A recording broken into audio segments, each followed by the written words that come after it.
Hello and welcome our blood viewers to RTD's News English edition. As usual, we bring to you the major and top highlights of tonight. The ministry at the front of medical innovation, fight against malaria.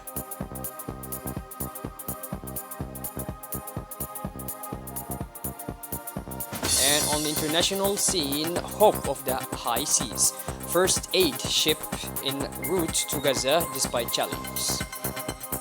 Those were the major and top highlights. Welcome back to our newsroom, our beloved viewers. The Secretary General of the Ministry of Health, Mr. Mohammed Ali Mohammed, chaired the workshop to report on research work on potential markers of resistance to malaria treatments and training of the technicians on the NGS sequencing platform. This important meeting was attended by the cooperation attached of the French Embassy in Djibouti, acting WH representative, the general directors of CHUD, the president of the CCMI, the Director of Priority Health Programs. So, the objective of this restitution work, chaired by the Secretary General, is that the country is able to carry out a study of the therapeutic effectiveness of anti-malaria treatments as recommended by the WHO to develop a Paludism falciparum sequencing protocols adapted to the study of monitoring the therapeutic effectiveness of anti-malaria treatments, train the teams from the PLT laboratory, National Reference Laboratory, and carrying out the sequencing part of the study, and train teams to bioinformatics reading of the sequence obtained. This activity of the strategic plan of the malaria control program is part of the continuum of the grant framework financed by the Global Fund and aims to contribute to strengthening national responses against epidemics. As a reminder, the National Malaria Control Program has set itself the main objective of reducing malaria morbidity by 50% by 2024 compared to 2019 data, with the aim of reaching zero indicious case by the end of 2030, and joined regional and international initiatives to control the epidemic by targeting intervention on the parasitological but also etymological aspect.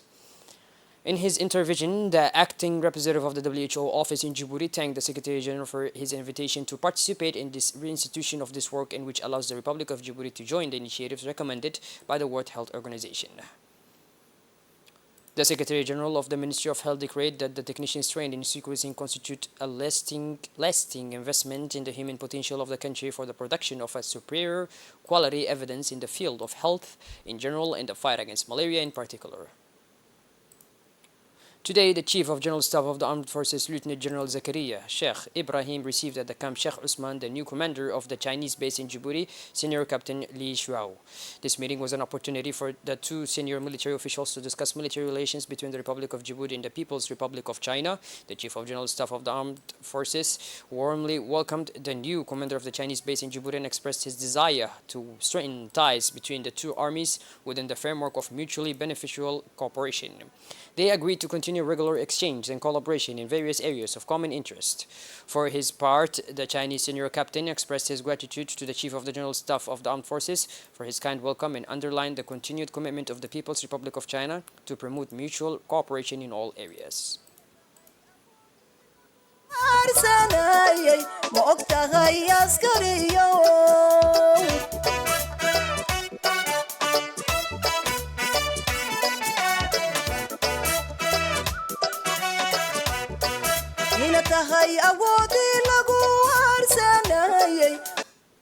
The Ministry of National Education and Vocational Training launched a National Mathematics Week last Sunday. All schools in the country, public and private, were the scene of fun and educational activities. From primary to high school, thousands of students have been immersed in a fascinating world of mathematics. The objective of the week dedicated to mathematics consists of the one hand of making maths accessible and attractive for all students, whatever the academic level is, by emphasizing the fun nature of the activities, and on the other hand, to stimulate student interest in STEAM disciplines, STEAM as science, technology, engineering, and mathematics. Maths game workshops, problem solving, competitions, interactive exhibitions, and many other activities were organized in schools. The students had the opportunity to discover the beauty of maths while developing their problem solving and puzzle solving skills.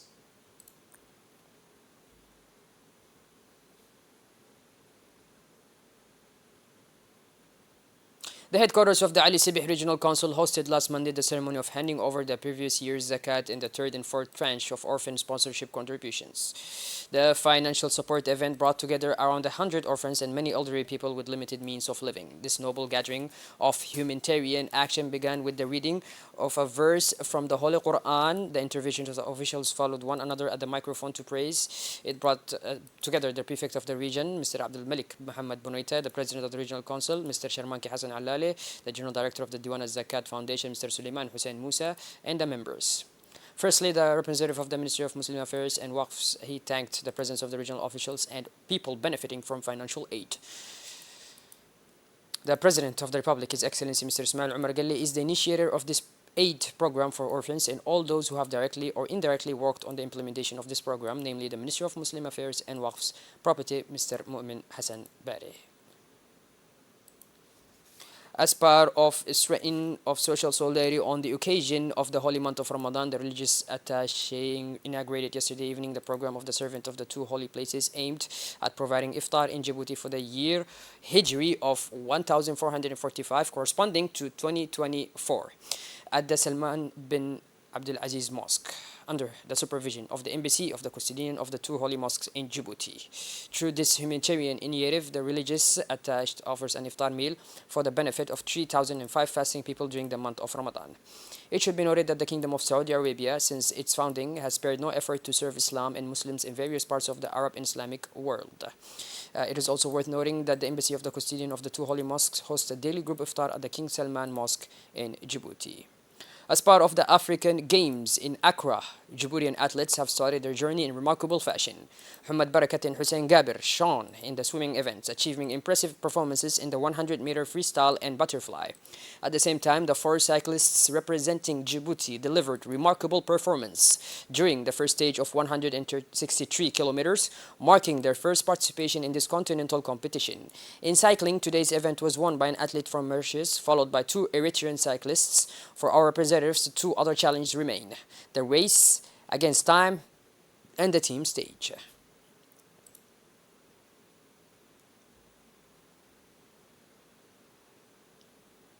And last but not least, to close our national news, the Tajora Customs Division, with the close collaboration of the National Army of the Tajora region, chaired by Colonel Major Ali Shahim, carried out the seizure of a car carrying a quantity of 5,300 kilograms of qat. The General Director of Duan, Mr. Gulait Ahmad Yusuf, congratulated all the collaborators of the National Armed Forces of the Tajora region and Duan of Tajora and encouraged them and wished them a good continuation.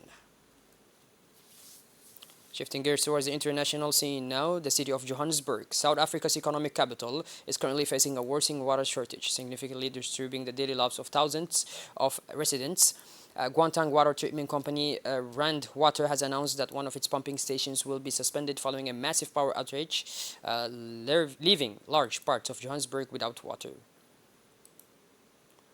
A first boat loaded with food is on its way today, Wednesday, to the Gaza Strip, where the population is threatened by famine.